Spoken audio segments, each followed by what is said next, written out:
Brace Lord. இன்னைக்கு ஏசப்பா உங்களை பார்த்து சொல்ற வார்த்தை என்ன அப்படின்னா, அவன் மேல் சீறுகிறவர்களுக்கு அவனை காத்து சுகமா இருக்க பண்ணுவேன் என்று கர்த்தர் சொல்லுகிறார். ஆமீன். பொல்லாத பிசாசு, சில பொல்லாத மனுஷங்க உங்களுக்கு விரோதமா சீறிக்கொண்டு வராங்களா? உங்களை அழிக்கணும்னு சொல்லி இல்லை உங்களுக்கு தீமை செய்யறதுக்காக சீறிக்கொண்டு வராங்களா? அப்போ ஆண்டவர் சொல்றாரு, அவன் மேல் சீறுகிறவர்களுக்கு அந்த ஆபத்து உங்களை பாதிக்காதபடி பாதுகாத்து உங்களை வழி நடத்துகிற தேவன் நானு சொல்றாரு. யாருக்காக ஆண்டவர் சொல்றாரு அப்படின்னா, முந்தின வசனம் சொல்கிறது ஏழையானவங்க, எளியவங்க, திக்கற்ற பிள்ளைங்க, உதவியற்ற நிலைமையில இருக்கிறவங்களுக்காகவும் அவரை நம்பி இருக்கிறவங்களுக்காகவும் தான் கர்த்தர் சொல்றாரு, நான் உங்களுக்காக எழுந்திருப்பேன் என்று.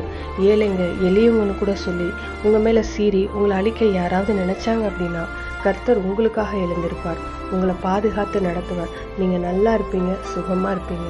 உங்களுக்கு விரோதமா எத்தனை பேர் எழும்பினாலும் உங்களை அழிக்கவோ தடுக்கவோ உங்க ஆசீர்வாதத்தை கெடுக்கவோ நினைச்சாலுமே அவங்களுக்கு விரோதமா கர்த்தர் எழுந்திருப்பாராம்.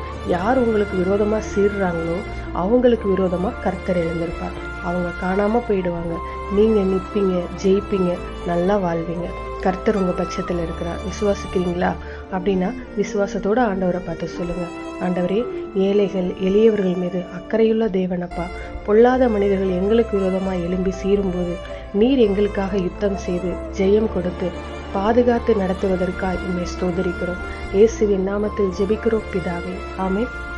God bless you.